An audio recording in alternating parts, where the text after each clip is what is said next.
Am I saying the last name right? Halcomb? Yep. Yes, that's correct. And Aliese and I met through a mutual mastermind entrepreneur group that we are a part of, and has been just a huge blessing to me. And Aliese has just become a real support system for me, and not just a prayer friend, but some of her ideas have just been really beneficial for me and my business, and certainly helped me pray through some of the decisions I've made recently with my business and ministry. So, Aliese, I want you to introduce yourself. Tell people a little bit about where you are, where you're from, what your situation is, and then introduce the name of your business and what you do there. Absolutely. Thank you so much, Lisa. You've been such a blessing to me too. I love that the Lord has put us together in that mastermind. I love It's that. great how much He works together, and it just makes wonderful things happen. It's beautiful. So I live in South Mississippi with my husband, and we have one son. I wouldn't say that I'm a young mom by any means, but I help moms with young kids. Right? There's a little bit of a difference. You can be both of those things, but you can also be older and have kids too. And so mostly what I do is help moms with young kids who have a dream to start a business and know that the Lord is calling them to something more than just what they're already doing. Figure out how to actually do those things without losing their mind, right? We want to do what God has called us to, but without losing the things that He has told us that are most important: our relationship with Him, our relationship with our husbands and our kids. And so, how does business, which is its own big thing, fit into your life as a mom with young children or any children or grandchildren or whatever that looks like?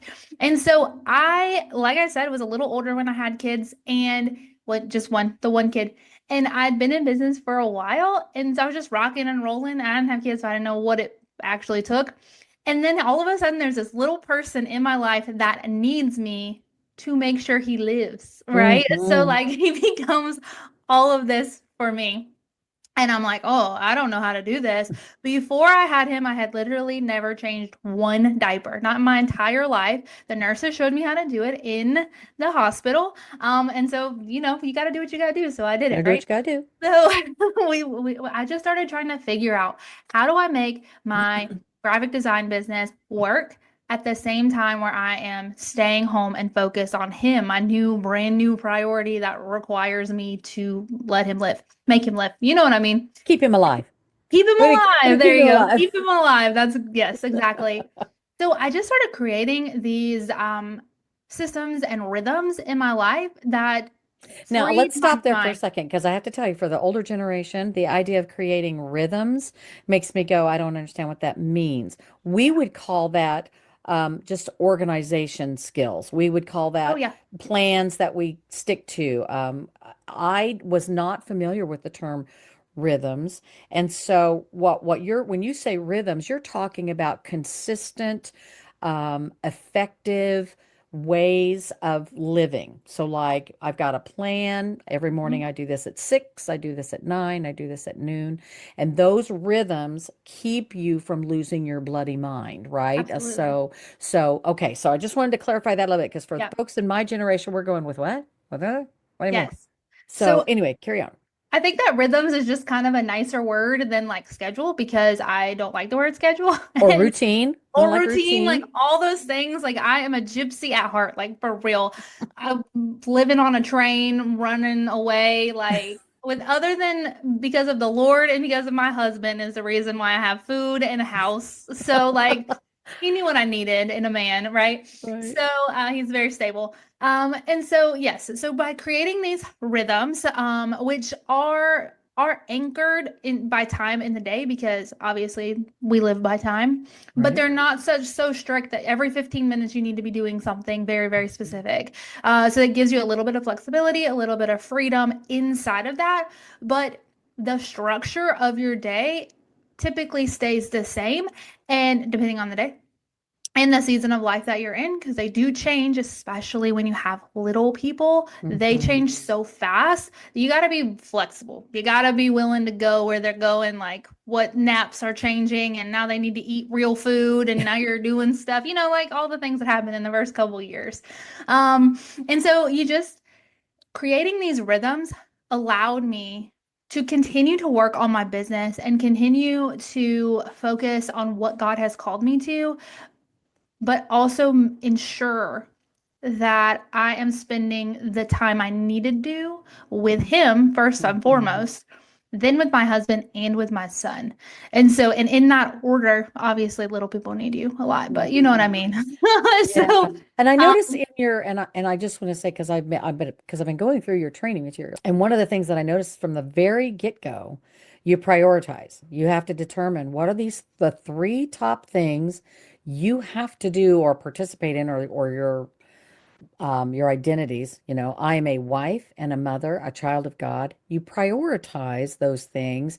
And if things are not leading you to participate in those categories in the right priority, then it has to change. You have to do something to change that. And that to me just seems very, very practical. You call your business, is it Peaceful Mompreneur? yes. It's the Mhm. Peaceful Mompreneur business. So I want to ask you just a few questions because the audience I tend to communicate with is all about recovering from abuse or abandonment, trying to find a way to overcome bitterness. And I think there are some words that, for me anyway, trying to function as a homeschool mom for 25 years, if I didn't address some of the stuff that was going on in my life spiritually and emotionally, it was hard for me to do the other stuff, the things that seem so practical and seem to be working for other people. Do you find with your clients that there's a connection with those things too? Yeah, I would say so. Yes, if your priorities are out of order, out of whack, then everything else kind of just falls apart, right? If you're not dealing with the things that the Lord is trying to deal with you about, right? Like if that is trauma or if there's some sort of dispute between you and your husband that you need to deal with or with a friend or something like that, the Lord tells us like if you bring your sacrifice and you have, I don't know the exact verse, but like basically, if you have a problem with a brother, then you need to leave that there and deal with that. Right.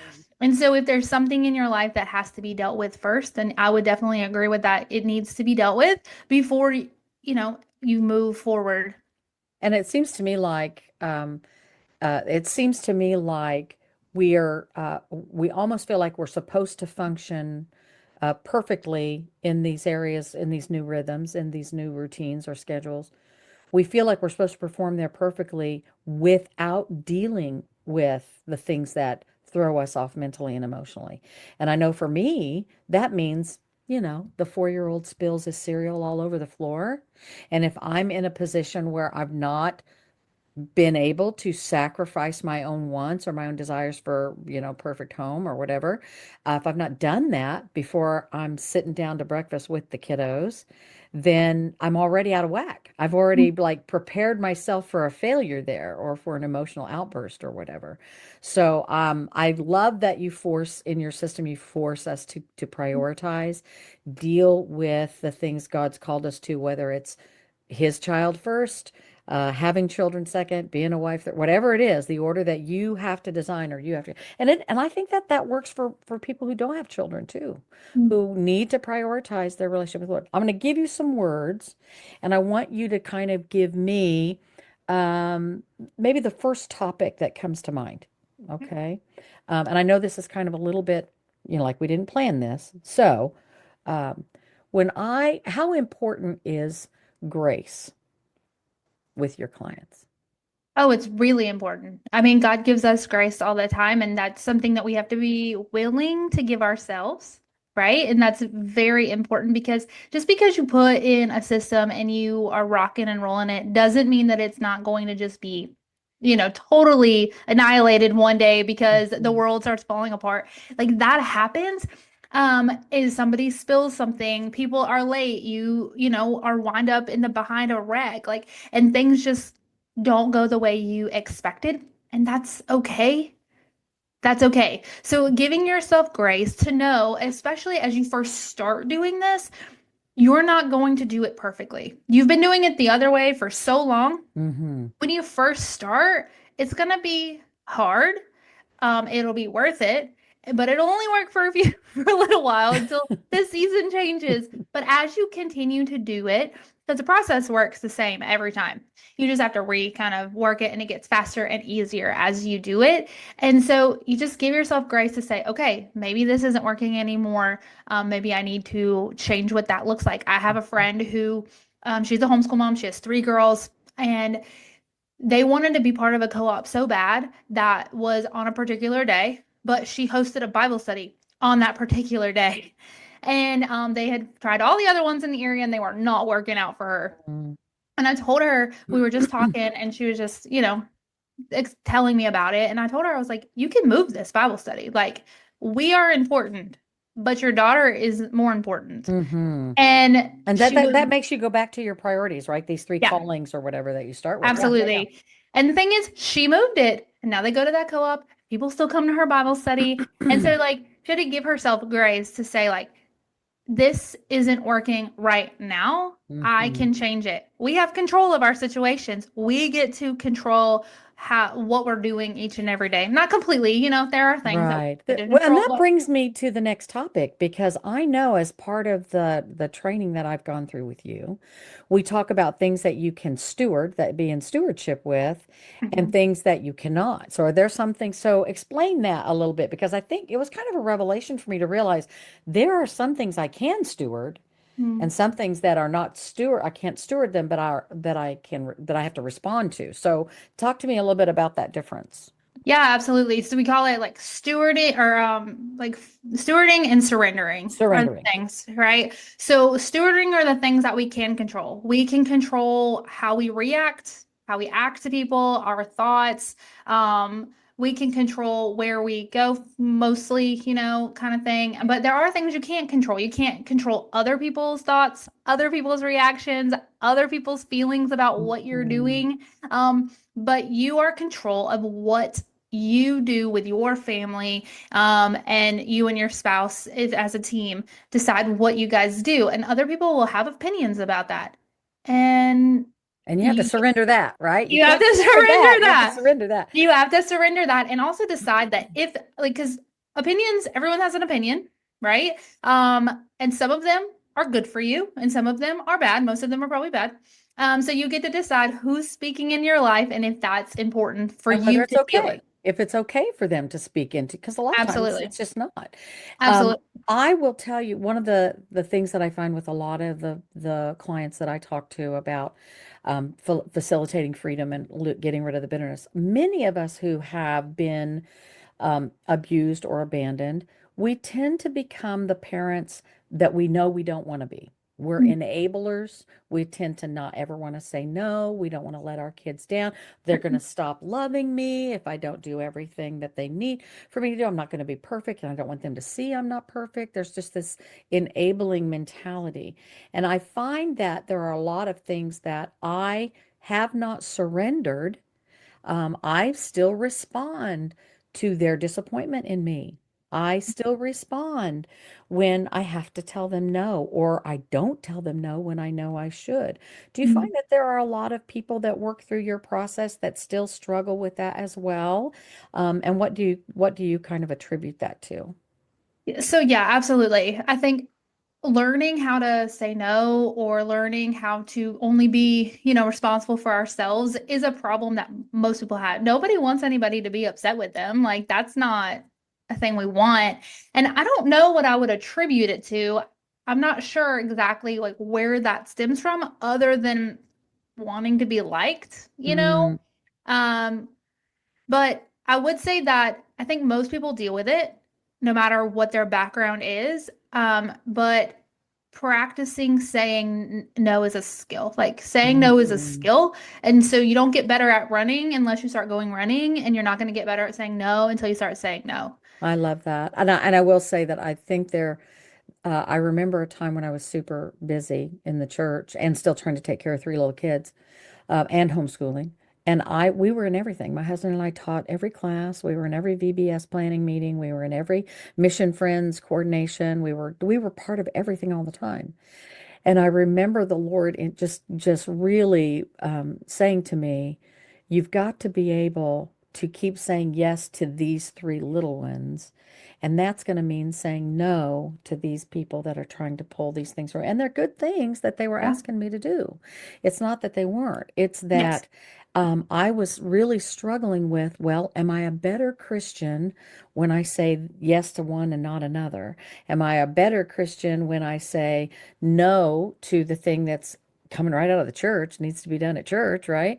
Or am I a better Christian when I say no to that and I say yes to something that's obviously I've been called to do, something I've been called to respond to.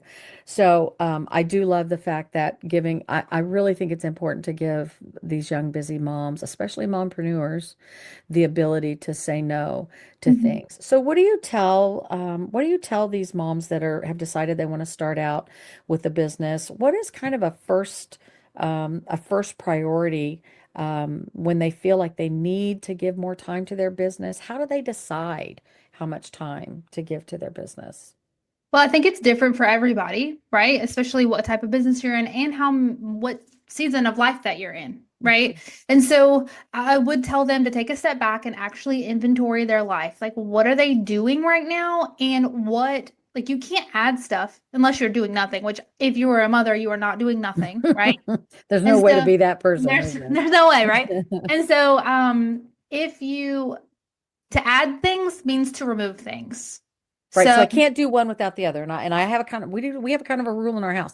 If we go to a Goodwill store and we decide we're going to bring stuff home, if you get one pair of pants, you better be planning to get rid of two when I you get love it. home, That's a right? good, yes, Because I've got to have control of the Zen effect or the absence of Zen, and some of that is whatever I bring in, I've got to be willing to get rid of two of. So and we always do that with clothing or jewelry. I'm notorious for that kind of a that's thing. very smart. I'm So doing yeah, that forever now. yeah, And yeah.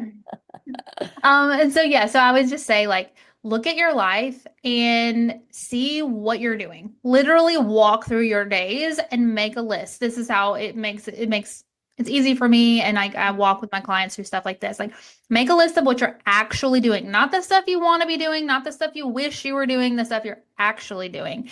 And then look at that list and decide like what things on here are one bad for me, right? Because there's everybody Mhm. does some stuff that they probably at least shouldn't be doing as much of. I have such a problem with watching television. I never do it I in do front of too. my son. He doesn't get to watch TV, but he goes to bed, and then I'm like on my couch forever. We start to veg, right? It's like, Yes, and and you so know what I used to tell myself, and I think this is a bad thing.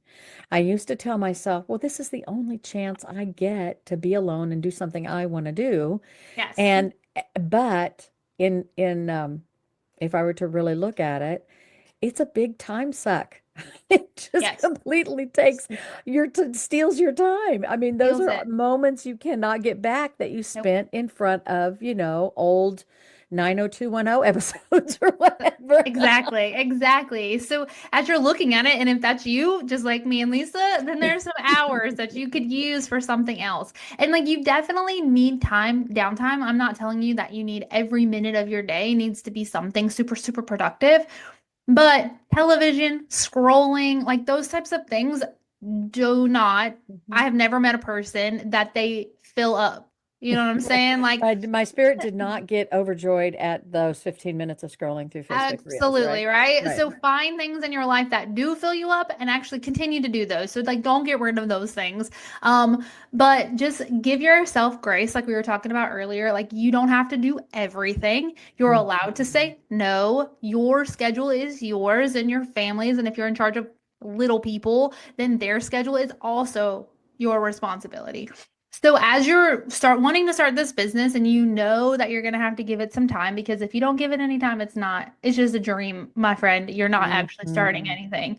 And so where are the pockets of time that you can give your business? And maybe that means saying no to some things that you used to say yes to, right? So as a very practical example, I'll tell you what we do.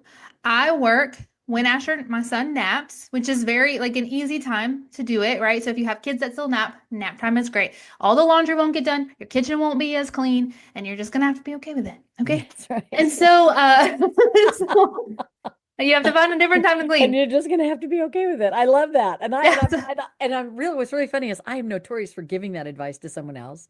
But when it comes to applying it to me, I'm like, no, no, we're not you can't have it that way. Everybody else can be that way. Yeah, do as I Right. say, not as I do. Right. Yes. I love yeah, you're So so we do right. so we do that. So that's when I work like very strict work. Like no, I can't hang out. No, I can't talk on the phone. Like my sister, she knows. She will text me. She's like, "What are you doing?" And I'm like, "Oh, I'm putting Asher down for a nap." She's like, "Okay, I'll talk to you later." like Yeah, very she knows. aware that I'm going to ignore her for the next 2 hours. And so like the people around you, as you continue to do it and as you continue to say no, there is a light on the other side, right? People will know that you're going to tell them no, and then it won't be Mhm, as hard. So, mhm. anywho, so we do it then, and then there's a couple of hours, there's 2 days a week that I meet my husband at the gym. Like he gets from work and I meet him there and I give him Asher, our son, and they go play and I work for an hour. So we do that twice a week. And Mm. then 2 nights a week, I'm working after our son goes to bed. And he knows, like Nolan knows that, I know that, so he can do it, play his video games, which works out for him too, because it's the only time he gets to play games. Yeah, that's his downtime too, That's his right? time. Yeah, So downtime. it's like there's not a set day where I'm working like 8 hours. Like that just doesn't happen. But there Hmm. are every day I'm working about 3 hours, 2 hours, depending on the day. And so finding pockets of time and communicating with your family how that works for you. When Right. is it that your spouse can be more involved with your kids and you could work? Or is there a night a week or 2 nights a week that you can do that? I have a friend whose daughter doesn't get up until like 8 o'clock or 8:30. But she's like a morning person. So she gets up at like Right. 5:30. And so she does her 3 hours of work in the morning every day. And so Right. there's just like it has to work for you and for your family and what season of life that you're in. But that starts by looking at what you're doing and Right. looking at what you can get rid of and where you can add stuff. So I'm about to switch gears on you, and you're probably Okay. going to kill me for that. But no, you won't because you love me. I do. But I was just sitting here thinking, and you and I have had some, in the midst of our mastermind group together, we have talked a great deal about things like embracing who you really are, who God's really made you to be, embracing a life without fear. Mhm. And moving and pressing forward, even when it seems like, other people would look at that and go, no, that scares me. I don't want to try that. Um, I know for a fact that you're one of those people that when you see something that looks like it's going to be a challenge, you'd have a tendency to charge right in. Okay. So I know that for some of the people that listen to me, they listen to me and all of my redemption stories because they probably need to make a decision to do something different. It might be that they need to address the trauma and deal with it. It might be that they need to address the lack of income and do something to deal with it. It might be that they don't have any peace at home in the midst of all the raising kid chaos. Mhm. And all of those things. What do you say to someone that doesn't want to be a jumper? Because I know that's what I've called you as a jumper. Yeah. You tend to look at something that's a challenge and go, okay, I'm just charging right in, Yeah. right? And I do try to be more like that, especially when it comes to conflict. Like it used to be, someone in my life that was dealing with addiction, and I would say, we're going to dance, for years we dance around the subject and act like it wasn't a problem. It wasn't creating problems for other people. And now I just charge in and go, okay, look, we're going to talk about this. Mhm. So that's kind of my jump place right now because what was happening before is not working. It wasn't making any difference. So what do you say to people that have that need or desire or see that challenge and they don't want to jump? What makes you jump that should make them jump? Maybe is the question. Well, I think I'm going to use what you just said, right? What you're doing right now isn't working. Hmm. So if where you are isn't where you want to be, something has to give. Like you can't keep doing what you're doing and expect it to be different. And Right. that That whole way, definition of insanity thing, right? exactly, Yeah. right? And so you see where you want to go. These are the steps that need to be taken to get there. And if you don't start taking any steps, then you're just in a year from now, you're going to be exactly where you are now. And you Do have you to be okay want- with that, you have right? to be okay with You that. have to decide that it's okay for me to be in the same place a year from now if I'm not going Yep. to do anything to change So, it. yeah, basically, you get to decide where you're headed or if you're staying still. So, what are you going to do? Like, Hmm. that's really the question. Are you happy where you are? And if you're not, you got to do something about it. There's no one else is going to do it for you. This is the time. Now is good. Why not Hmm. now? There's nothing will be perfect. And do you encourage, and let me ask you this, do you think it's a good idea, and I think that you already kind of instruct in your program, is it a good idea to master one thing before you move on to the next thing. So, for example, my thing is this block planning idea. Mm-hmm. I sat down, I made a list of all the things that I do in my day or have to do in my day. I've got to address these needs and those needs. And then, and I kind of think what we did was we decided on a week. Like, I know I need to spend 10 hours doing this as a manager for my cleaning company every week. Where am I going to put those hours? And I divvied it up. And then if a fire came along I needed to put out, I could move that block into another place. I still was giving my business those 10 hours, but I Mm-hmm. was moving it to someplace else so I could deal with an emergency if I needed to. Yeah. Um, should I master that before I move on to the next thing? Or is it like more comprehensive to be learning all of the things that I should be doing as I go? I wouldn't say that you should master it. No. I think that you put it into place and you try it out, and while you're trying it out, you're learning if it's going to work. And then Mhm. you're able to adjust it. Because if you Mhm. try to master it, and like everyone, no matter if you have young kids or not, seasons change and they change relatively fast. So if you try to master that, all of a sudden you've mastered it and something has changed. And so, Mhm. no, I would not wait around until you've got your block schedule figured out to be able to try to do something new and can Mm. continue to learn. I love that. I think that's right. I think you're right on that one. I'll give you a Thanks. kudos for that one. I want to talk a little bit about how people can find you. So, what are you doing right now? Are you in, I know recently you hosted a summit, Mm-hmm. 25 different workshops for peaceful mompreneurs to get those businesses going and to have some skills and some people who were masters at some things to get started. What are you doing right now? So right now, the best way to get in touch with me is to get to the rhythm that we were just talking about. I have a guide that walks you through defining your priorities through making that week schedule that Lisa you were just talking about, right? So it takes you through each and every step. And so that guide is the best way to get in touch with me, basically. And so you download that guide, and then I will talk to you all the time, and I will love you, and you can email me back, and we can be friends. That's how Right. we can do that. And Can, so now, how, so do you have a website where they can go and find you right I away? do. I do. It's aliesehalcomb.com. And we're going to put that in the comments on all of my wherever I'm putting the podcast. You will see that Yep. in the description. Okay. Yes. If It's I under can, construction, so it's probably looking rough, but you can go there. you can go there and see what's happening, right? And then do you offer some sort of workshopping call or maybe just I do. get to know me call and that sort of thing? Yes, Can they find a link to that there to sign they up sure for that? can. Absolutely. Excellent, Yep. excellent. Okay. Thank you so much for coming. Yes. I appreciate you so much and you just taught me so much. And I can't believe I'm 60 years old. I'm still learning how to be Always learning. a peaceful mompreneur myself. So I really, really appreciate that. So, and I'm going to encourage people. I would really want people to connect with you and what you're doing with the peaceful mompreneur. I think it's, I wish they'd have had it when I started 24 years ago, trying to be a peaceful mompreneur myself. So thank you, Aliese. Thank you so All much. right.